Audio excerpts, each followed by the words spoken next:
This episode of CppCast is sponsored by Backtrace, the turnkey debugging platform that helps you spend less time debugging and more time building. Get to the root cause quickly with detailed information at your fingertips. Start your free trial at backtrace.io/CppCast. CppCast is also sponsored by CppCon, the annual week-long face-to-face gathering for the entire C++ community. Get your ticket today.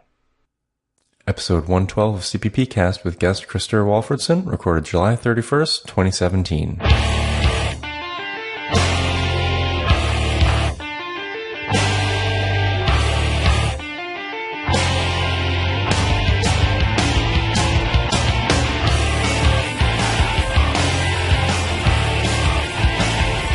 In this episode, we talk about Herb Sutter's Metaclass proposal,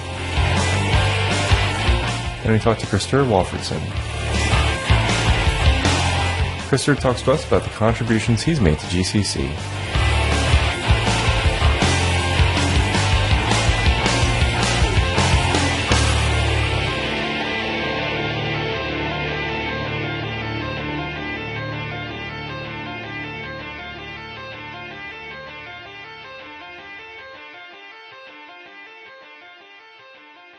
Welcome to episode 112 of CppCast, the only podcast for C++ developers by C++ developers. I'm your host, Rob Irving, joined by my co-host, Jason Turner. Jason, how you doing today? I'm doing pretty well. How about you? I'm doing okay. Got my laptop back, so that crisis has been averted. Yeah.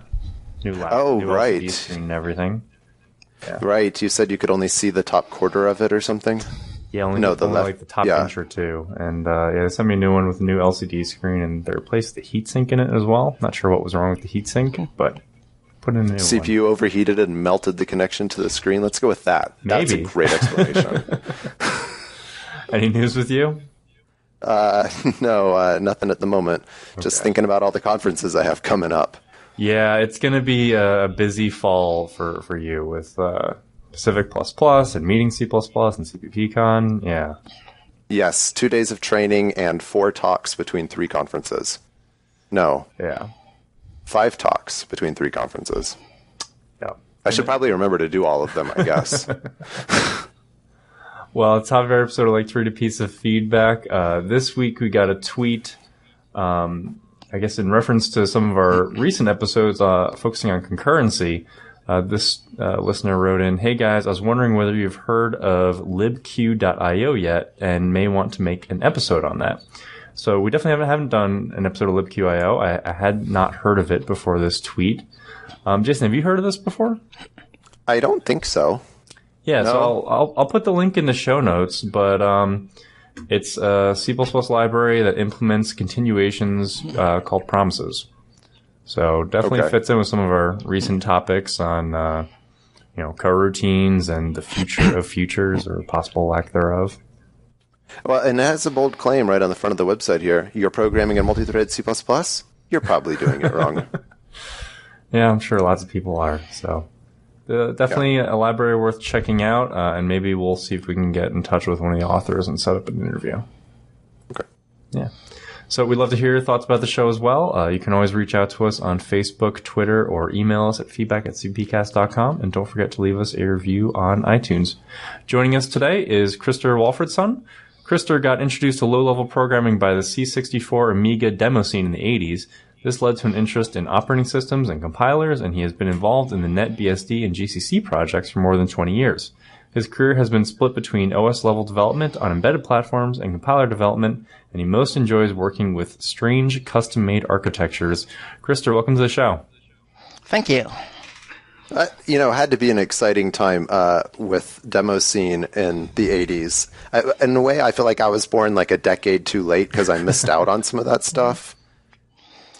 Yeah, I was probably a little bit early. So my peak were in 1989, and that was when everything started being big.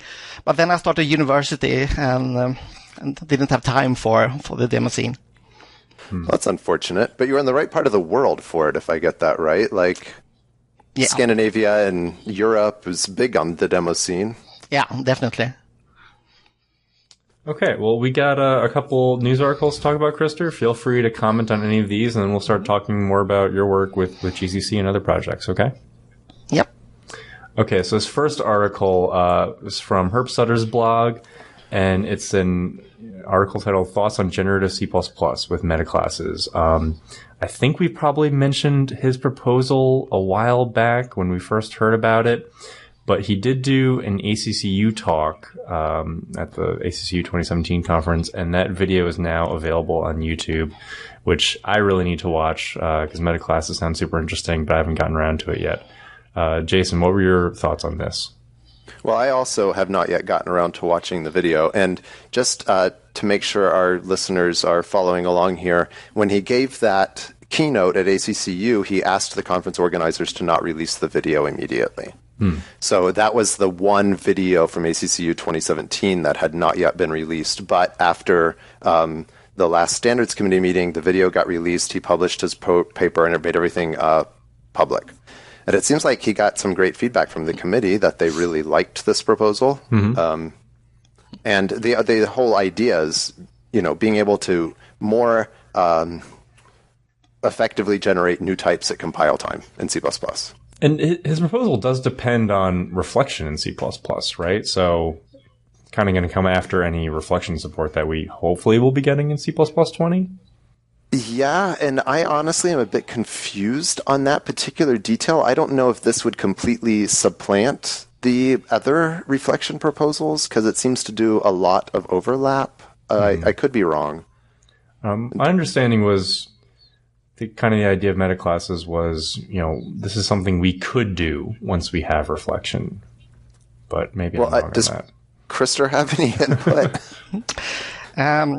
I also think that he assumes that the reflection stuff will go in. So this more is the next level on top on that. Right. Okay. Yeah, well, we'll have the link to the article and the link to the ACCU talk in the show notes, and definitely seems like it'd be worth watching. I'll get around to that myself this week, probably. Right. Next article is 6 reasons why we distribute C++ libraries as source code. And this comes from the Buckaroo team, which is a new C++ package manager that I think we mentioned a while back. And yeah, why distribute source code? Because it's cross-platform and it's not always easy to distribute built libraries for all the different platforms that are out there. Kind of makes sense. Yeah, and their comment that compiler flags need to be properly supported, like mismatched builds between compiler flags with a library that you're linking to, can cause huge headaches with C++. Yeah. So I totally agree with that comment. Right. Krister, what were your thoughts on this as a GCC developer? I think this is a reasonable way to do it. If you look at in NetBSD, we had a package source, and there we build everything from source. So I think that's a really good thing when you have in open source software when you have all the source available. So why not take advantage of it? Right. Especially as in NetBSD that we have all these old architectures and so on. So they're not always available build servers and so on to ensure everything is available for VAX and so on. But if you have a VAX, you can build it yourself. You just install the package and the package manager will compile it on your system automatically. Yeah. And Jason, I think I'm going to let you introduce this last article on undefined behavior. Yeah, so John Rieger, I think that's how you pronounce his name, is huge research, does a lot of research that is on undefined behavior and code correctness. And he wrote a very extensive article on undefined behavior, status of undefined behavior in 2017. If you want to know anything about the address sanitizer, undefined behavior sanitizer, what they're capable of, how to defeat them, read this article. I'm not sure if I've ever seen a list of the types of undefined behavior before. I'm just not sure if I've ever seen it kind of so well quantified as it has been in this article. This is an annex in the C standard, so all of them are listed there. Oh. Yeah, and he points out that there is no comparable list for C++ of all the types of undefined behavior, but right, the C standard does list it out. I know we talked with Patrice last week about the undefined behavior subgroup at C++. I'm surprised. I mean, maybe they are working on a similar list for C++. It seems like it'd be worth having. Yeah. That's such a long article. Yeah, really good article, and like we said, it identifies different types, some of the different types of undefined behavior, and how you could debug some of those types of undefined behavior using some of the tools like sanitizers and things like Valgrind, right? Yeah.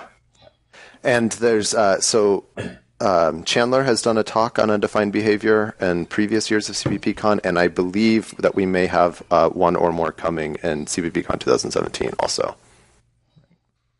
Okay, so Krister, do you want to tell us a little bit more about how you got involved in the development of GCC? Sure. So as I said, I did some low-level development before I started university. But I more or less stopped programming at university because I'm a major in mathematics. So I spent time there. And one thing that interested me was, proving things about programs. And Haskell came around that time, and it promised that you could actually do mathematics and run it. The reality was not really that great, but anyway, I got excited by Haskell, started looking at that, and my compiler at that time compiled down from Haskell to C, and then used GCC to compile the C code. And GCC miscompiled my beautiful Haskell programs. So I needed to start looking at what is happening there. So that is how I come into contact with GCC. And I have not come back to Haskell after that. I'm still at the GCC level. So if you don't mind my asking, approximately when was that at the rise of Haskell and when you started with GCC? Mid-90s. Okay. I'm not completely sure which year, but that's 96, I would guess. Oh, that's about the same year that I was first using GCC also, 95. So you mentioned in an email that you sent us that you got involved with the EGCS Fork initially. Is that correct? Yeah. Now, I'm guessing most of our listeners aren't familiar with that part of the history of GCC. It was a while ago, and I only vaguely remember it myself. Would you mind giving us some background? Yeah. So the GCC development were not that extensive at that time. There were one maintainer doing most of the work, and first time I looked at GCC, the frequently asked questions was, how do I get involved in GCC? And the answer was, we don't need help, more or less. Wow. Not that strong, but the general idea seems to be like that. But at that time, there were lots of companies starting to be interested in GCC. You had Cygnus Support doing contracting work for GCC and that kind of thing. And they had lots of patches that they couldn't get into the mainline. And after a while, they got annoyed by that. So they forked out a separate project that EGCS, or eggs that is called. That's why you have the logo with the egg and the GNU on it on the GCC website now. Oh. Okay. I remember it being called eggs, but I don't remember that. Okay. So the idea was to, just fork GCC, do exactly as we hoped that the GCC team should have done the work. And after a while, it was clear that the eggs compiler was much more advanced than the GCC. And it got merged back into GCC, and those projects merged. And you could say that the eggs team took over. Wow. That's, it's kind of like the promise, I guess you will, of open source, that anyone can take a project, fork it, and make the changes. And, if the resulting code is better, then that'll win. But for well-established large projects, it's not something that you really see happen very often at all. No. And I think that time also in mid-90s, that was essentially before internet took over and so on. Right. So it was still not that open development anywhere in any project, because many of these projects shipped their open source on CDs and that kind of thing, because internet was not capable enough to do much. So I think that in some sense it was easier to do this fork at that time, because you more or less had to do it. What type of contributions did you make on the eggs fork before it was merged back? My work was mostly just running the test suite and see when things broke, and trying to figure out why and fix that. I also did some minor things for NetBSD configuration stuff. So your initial involvement, you said, was because you were getting broken compiles from your Haskell output. Do you recall what was broken then? Yeah. This was actually a NetBSD problem, because I was working on Spark, and there were some ABI mismatch between what the GCC Fork NetBSD ABI were and what it was in reality. So there were, I don't know exactly what it was, but I think it was a calling convention that one extra register should be sent as a register instead of stack or something like that. And did you get the issue solved then? Yeah. Cool. I'm kind of curious, LLVM kind of is structured in this way to have this clean distinction between front end and back end. And I'm curious what the organization for GCC is. Like, how hard is it to add a new back end to GCC? Backend is quite easy.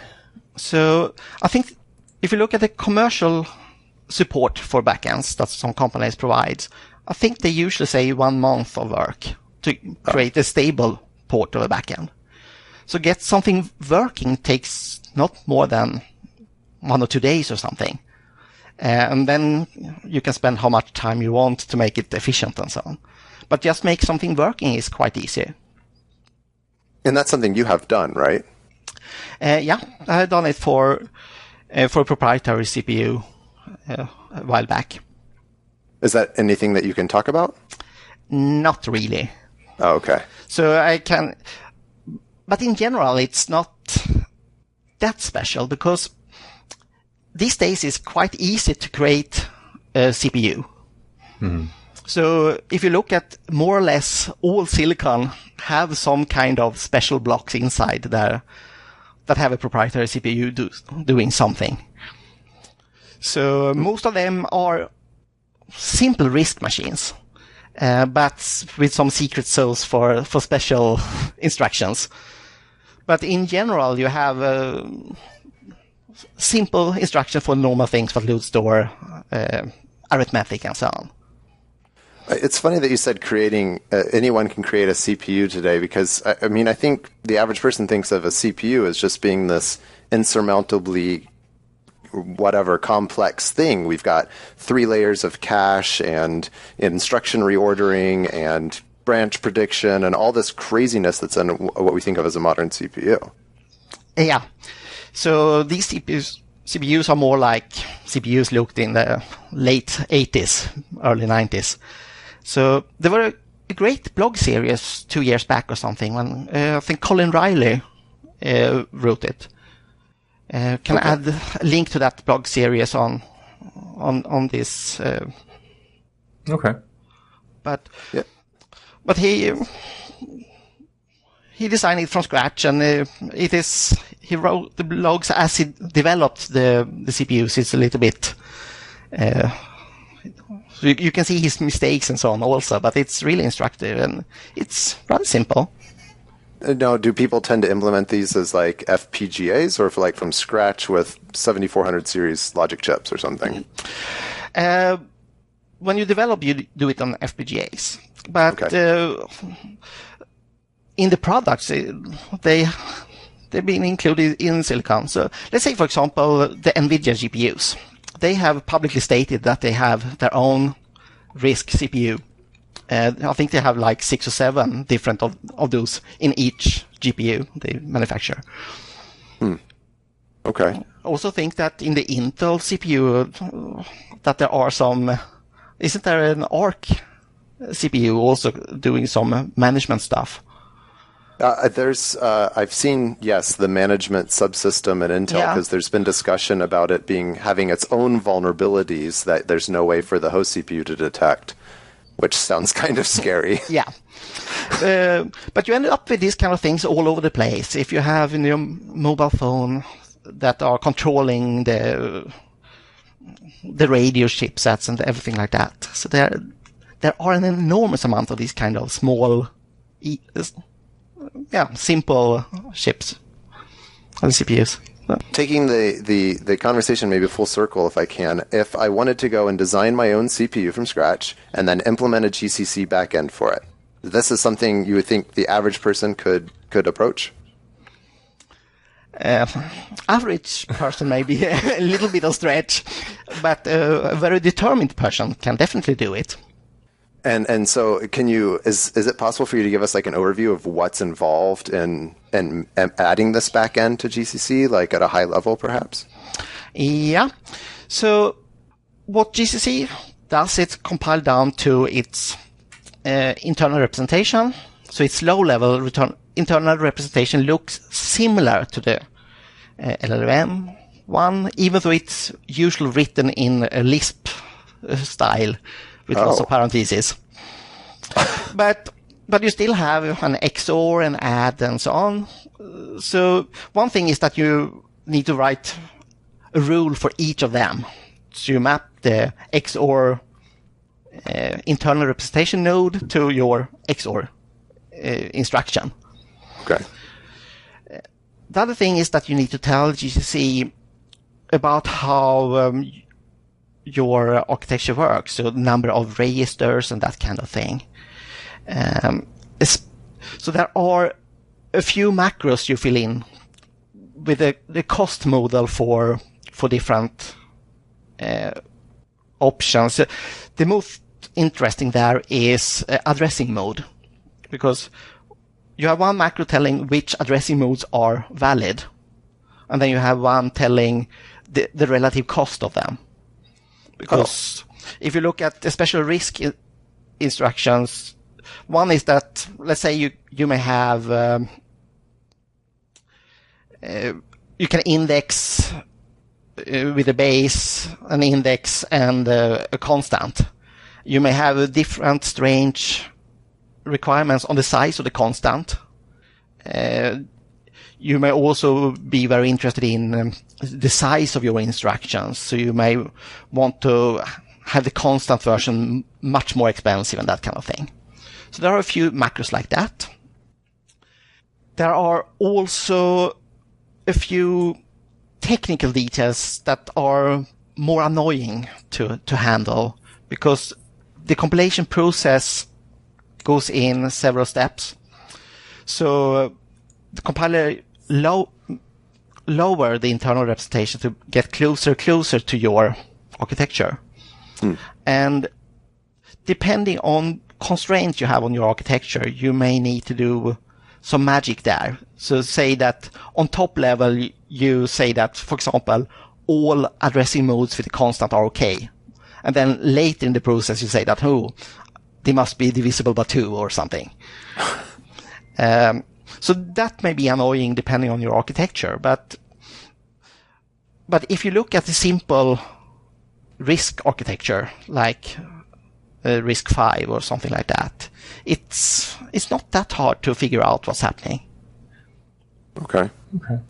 So that sounds like a good suggestion, starting from an existing target and kind of seeing what they've done there. Yeah.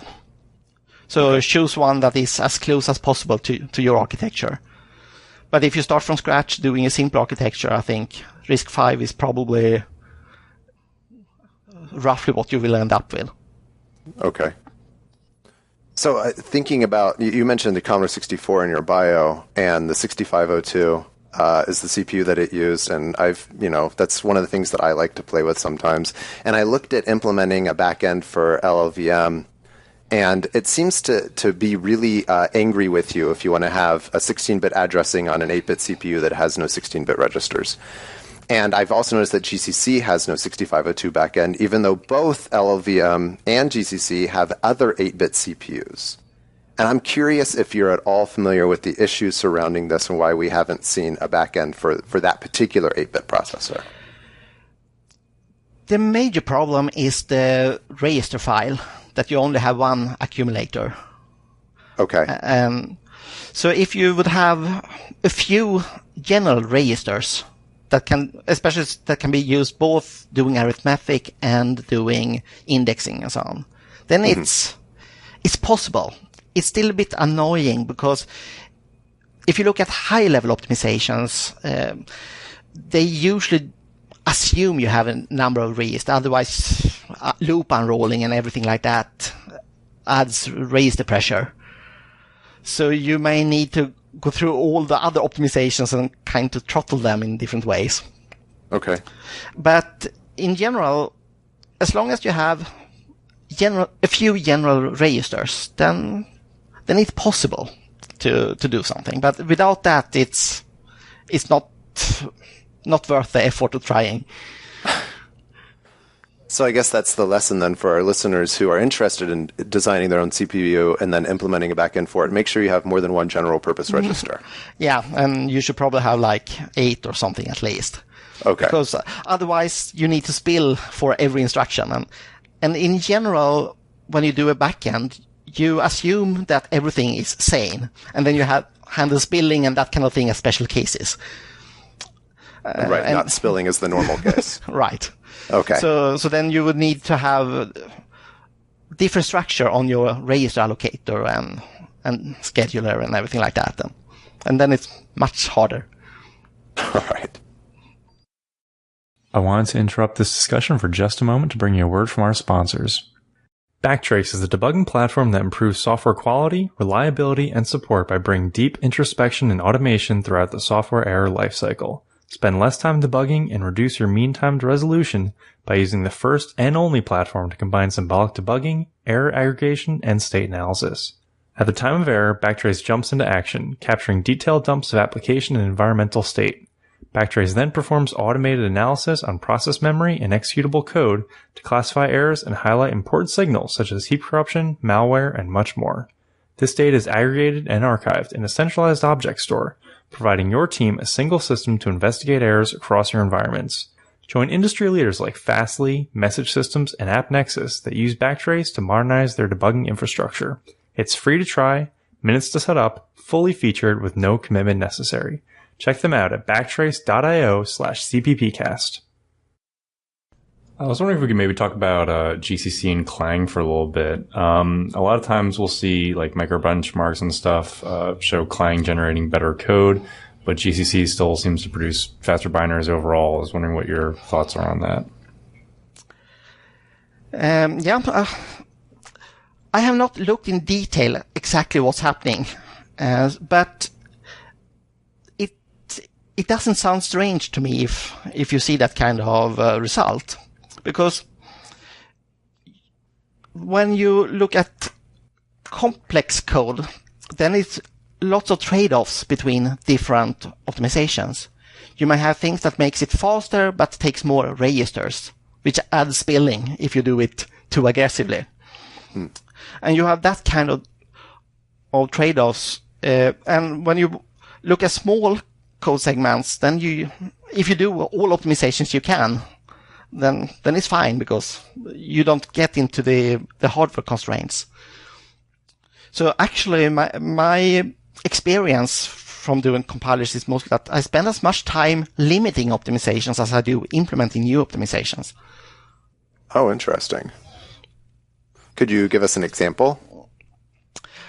For example, if you look at a high-end CPU, so you have the loop optimizations is one of the important things a compiler does, but you need to do different choices if you're going to vectorize it or not. Because if you want to vectorize it, you want as straight line code as possible. If you're not going to vectorize it, you may want to move things around to get as little computation done in each iteration of the loop. Okay. And these kind of optimizations that move things around is done before the loop optimizations because, well, it needs to be simplified as much as possible before it starts to actually do something with the loops. So it's easy to destroy for either of those cases when you don't know which choice the loop optimizer will take. So one way to do it is obviously make two versions of the loop and compile one as vectorization, one without, and then choose the right one after. But then it adds extra compilation time and memory usage and everything like that. So are there cases where you do that, where you actually generate both results and then to compare which one is the better option? I'm not sure how much GCC is doing that with loops right now, but GCC are adding more and more of this kind of optimization. But it's not that uncommon, I would guess. Okay. Other issues in compilation is also that many optimizations destroy information. The obvious case is that, well, if you have unrolled a loop, it's very hard to re-roll it if you think it's a good idea later. Right.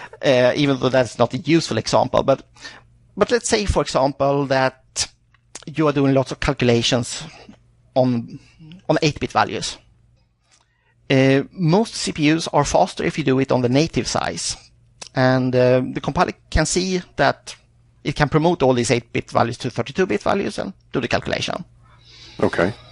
But if a later pass then looks at this, then it cannot see that the sizes are constrained.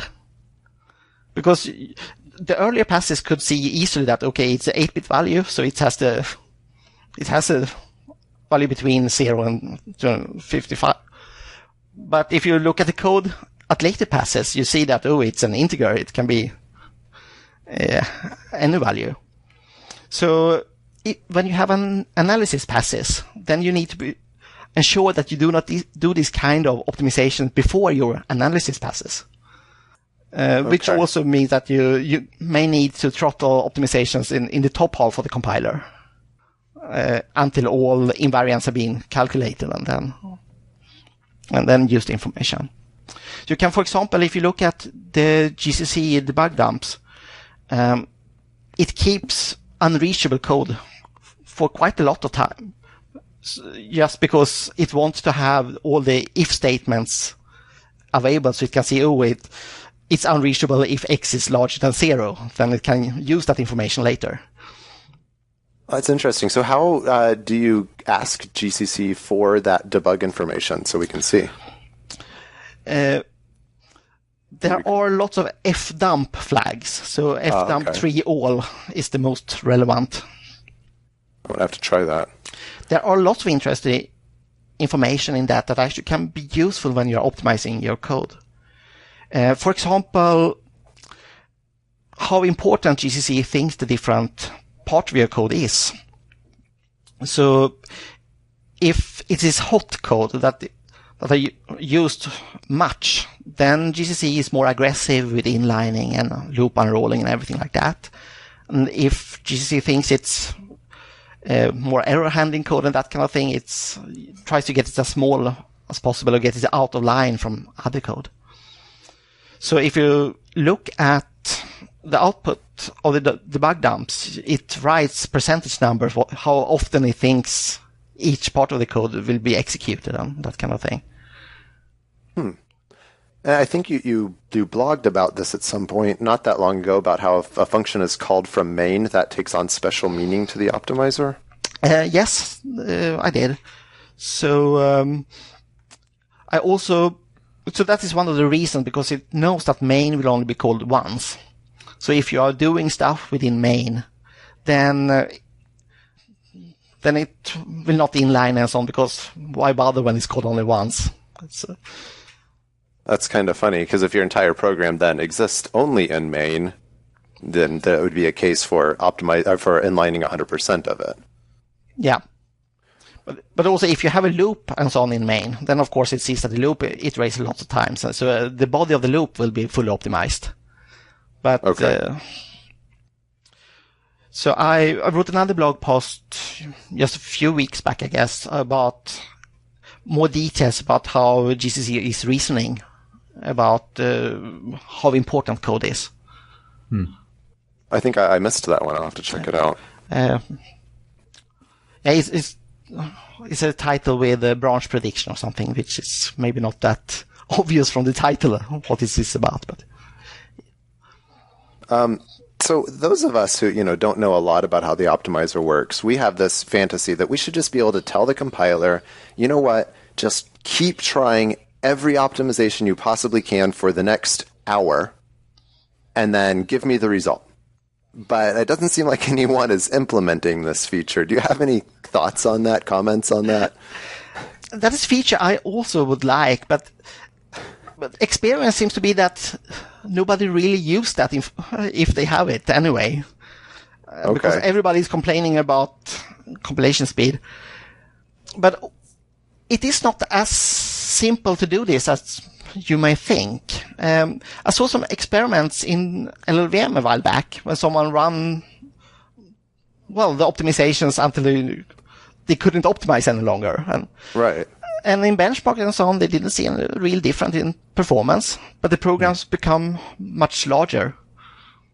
Oh, but that's disappointing. Yeah, but I'm not seeing any analysis of the data, so I'm not sure what's happening there, but it may not be that surprising because,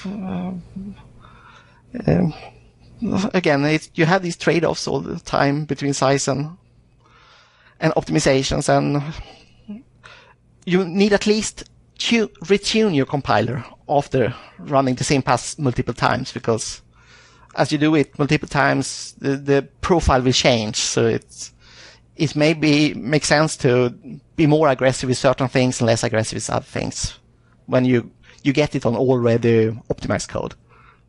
So you just mentioned branch prediction a minute ago, and that made me think of profile-guided optimizations, particularly with what we were just talking about. Is that anything that you can speak about, what that gains? It, of course, depends very much on your application. But I usually see about 10% improvements in average when I run it on the program I have worked with, which may or may not be representative. So yeah, profile guided optimization is one of the things that I think are used much less than ideally, because it helps a lot, but it's really annoying to use. So I understand why it's not used in reality. So in the systems that you work on, do you tend to make this as part of your automated build environment or anything? I usually do it to get a feeling for what is possible to improve, and then modify the source code until I get roughly the same. Interesting. The project I've used it for has been with a very small hot part. So you have a relatively small loop that's taking the majority of the time. So when I see that it can get 10% faster by profile guided optimization, then I try to figure out what the compiler has done, and then either change the code or maybe write it as in assembly. So is there one of those fdump flags that would tell us what the PGO did?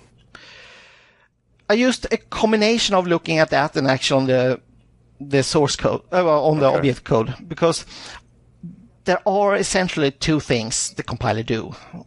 One is different inlining and unrolling, and the other one is reordering so you get better flow through the function. Oh.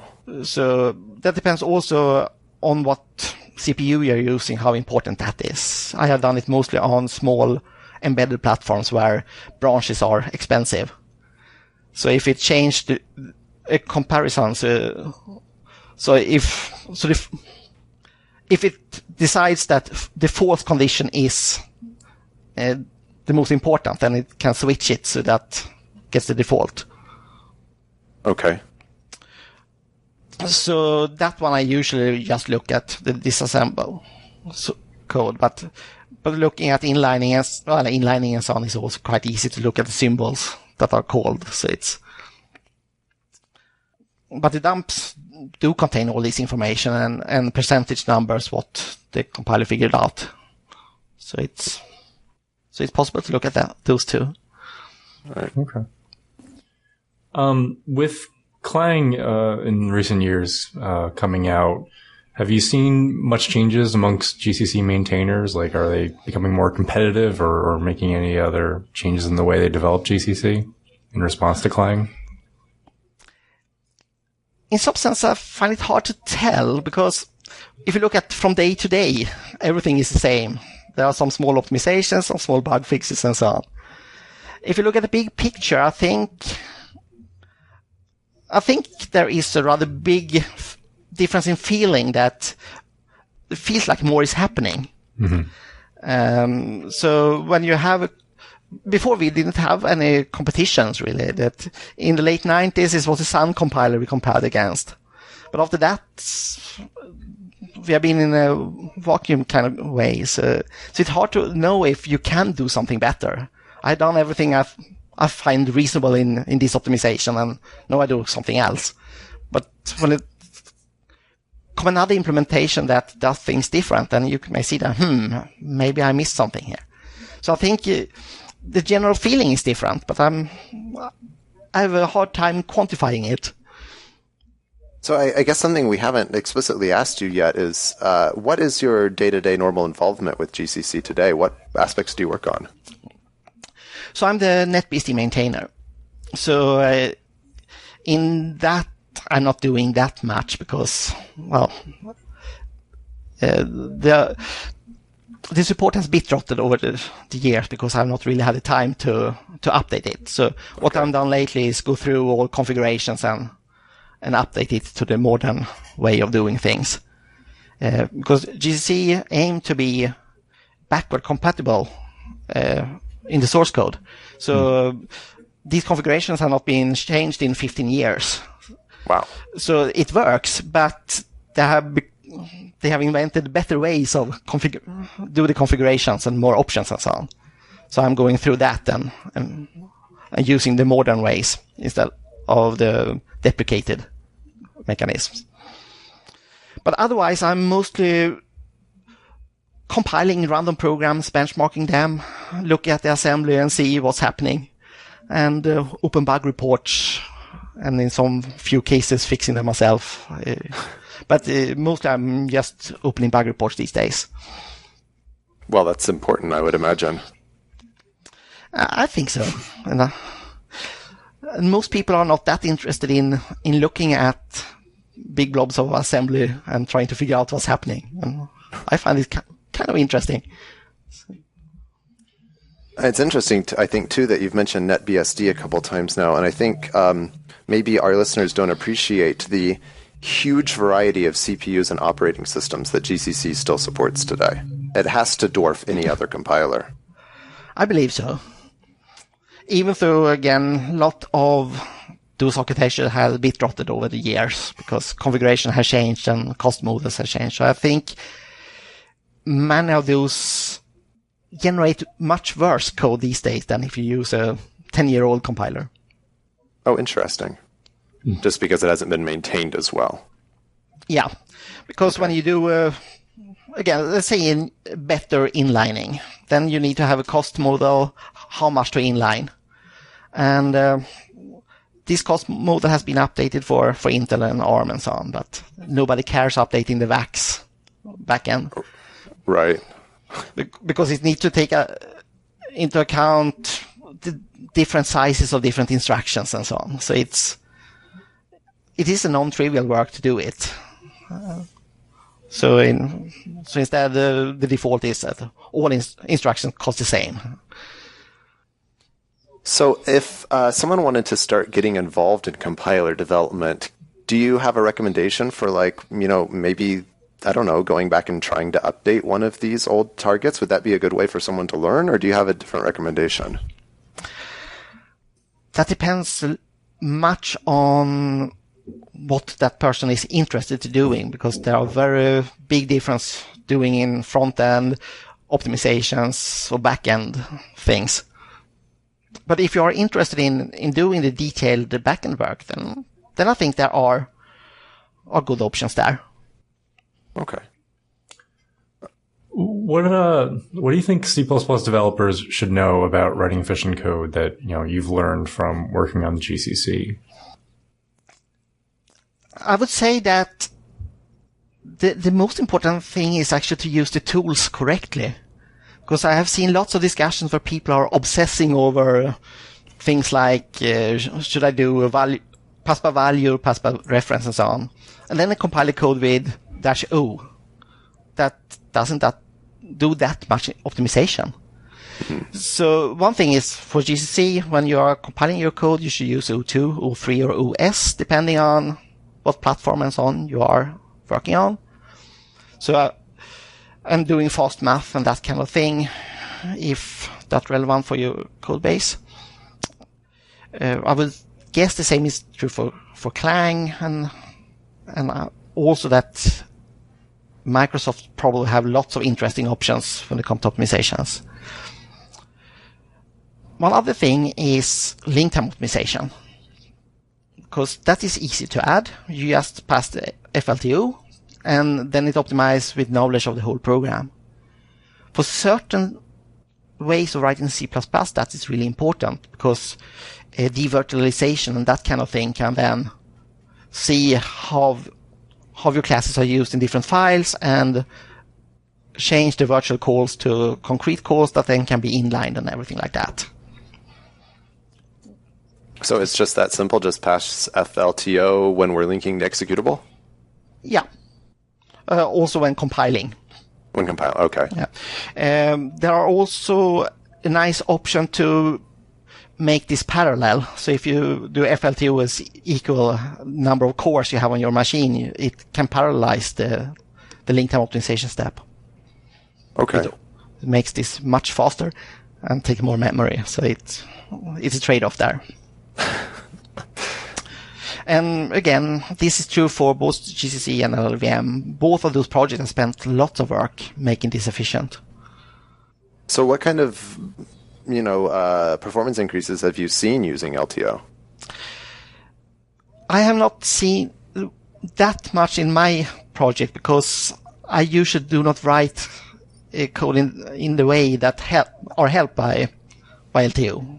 Okay. Because this means that you need to inline between different files and that kind of thing. And I usually structure my project so the compiler already have all the knowledge. Okay. But the projects I work on are mostly small embedded systems. Where it's like a 2-file project. Right. So that it doesn't matter. Or it's big compilers, therefore, for various reasons we are not using LTO, even though it probably should help there. So if you have like one CPP file with a gigantic header-only library, you would not expect to see a bunch of improvement. But if you have several statically linked libraries, then maybe. Yeah. So, everything must be compiled with LTO. So depending on what you mean with statically linked. Okay. But let's say you are compiling Firefox and that kind of thing. There you will see a big difference, if I understand it correctly, from the benchmarks I've seen. Okay. You recently published an article also on Volatile, and that's something that seems to be completely misunderstood. Do you want to speak about that at all? I think that could be a whole 1 hour issue about that. So I'm not sure how... The problem with Volatile is that the problem is trying to solve is accessing hardware. Mm-hmm.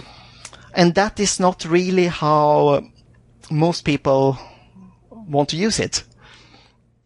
And the standard is written in a way that is very hand-wavy, because all hardware works different and so on. So it's a little bit... There are lots of problems there, how to interpret the standard.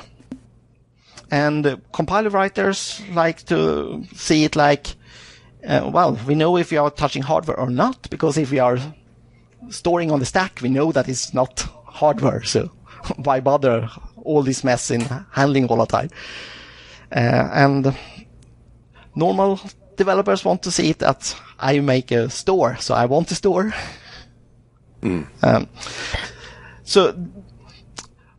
But most compilers do what the users expect. Although it's very hard to test, because you do not really see a difference unless you check exactly what loads and store are being done during runtime.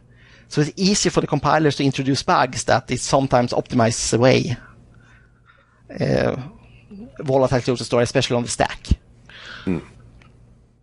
Okay. I don't think I have any more questions. Jason, do you have anything? No, I don't think so. Okay, so Krister, where can people find you online? Maybe read some more of your blog posts. Yeah, my blog is on kristerw.blogspot.com. And otherwise, I'm available at Twitter as Walfridsson. Okay. It's been great having you on the show today. Definitely sounds like you have a lot of interesting content on your blog. I'd encourage listeners to go check it out. Yeah, Yes. It's been great being here. Yeah, thanks for joining us. Thank you. Bye. Okay. Thanks so much for listening in as we chat about C++. I'd love to hear what you think of the podcast. Please let me know if we're discussing the stuff you're interested in. Or if you have a suggestion for a topic, I'd love to hear about that too. You can email all your thoughts to feedback@cppcast.com. I'd also appreciate if you like CppCast on Facebook and follow CppCast on Twitter. You can also follow me at Rob W. Irving and Jason at LeftKiss on Twitter. And of course, you can find all that info and the show notes on the podcast website at CppCast.com. Theme music for this episode is provided by podcastthemes.com. Podcast website at CppCast.com. Theme music for this episode is provided by podcastthemes.com.